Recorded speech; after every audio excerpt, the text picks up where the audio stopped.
পটিয়া উপজেলার কচুয়া ইউনিয়নের আজিমপুর সরকারি প্রাথমিক বিদ্যালয় কেন্দ্রের নির্বাচন পরিচালনা কমিটির সঙ্গে বিএনপি মনোনীত সংসদ সদস্য প্রার্থী আলহাজ এনামুল হক এনামের সমর্থনে ধানের শীষ প্রতীকের বিজয় নিশ্চিত করার লক্ষ্যে এক মতবিনিময় সভা অনুষ্ঠিত হয়েছে। সোমবার 2 ফেব্রুয়ারি সন্ধ্যায় অলিহাট বাজারে এই সভার আয়োজন করা হয়।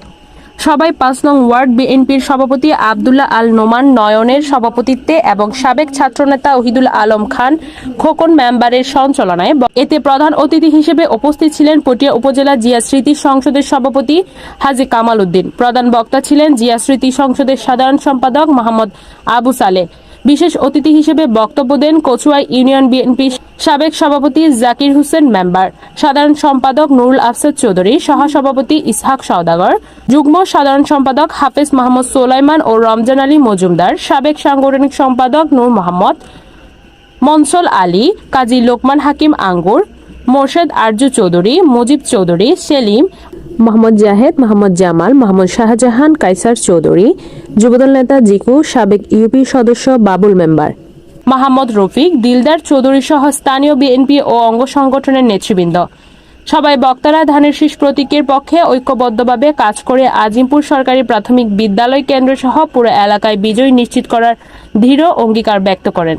শিক্ষা প্রতিষ্ঠানগুলোকে যোগোপযোগী করে তোলার জন্য পটিয়ার কচুয়ার মন্দির বলেন, মসজিদ বলেন, মক্তব বলেন, সবগুলোকে আধুনিকভাবে রূপান্তর করার জন্য ইয়ং জেনারেশনের খেলার মাঠগুলোকে সুন্দরভাবে রূপান্তর করার জন্য আগামী নির্বাচনে আসুন 12 তারিখ আমরা এনামুল হক এনাম ভাইকে ধানের শীষে বিজয় করি।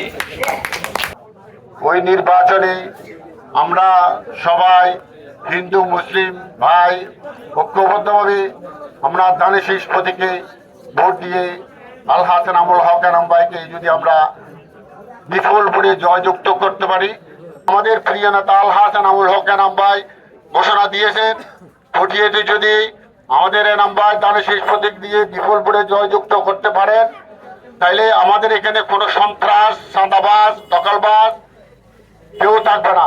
এই ব্যাংকার বাইরে যে চাকরি চলে গেছে সেটা নিয়ে প্রতিটা এলাকায় এলাকায় মানুষ দিশাহারা হয়ে গেছে। যেহেতু চাকরি ছিল এখন চলে গেছে, আমরা একটা দল বলে যে আমরা চাকরি দিব, আর একটা দলে সহযোগিতা করে চাকরিচ্যুত করার জন্য। স্বাধীনতা বিরোধী শক্তি এখন মাথা চারা দিয়ে ওঠার জন্য উঠে পড়ে লেগেছে। ওই ষড়যন্ত্র থেকে আমাদের যদি মুক্তি পেতে হয়, সনাতন ধর্মী হিন্দু, বৌদ্ধ, খ্রিস্টান, মুসলমান ভাইয়েরা আমাদের সবাই ঐক্যবদ্ধ হয়ে ধানের শীষ প্রতীকে বিপুল ভোটে ভোট দিয়ে জয়যুক্ত করতে হবে।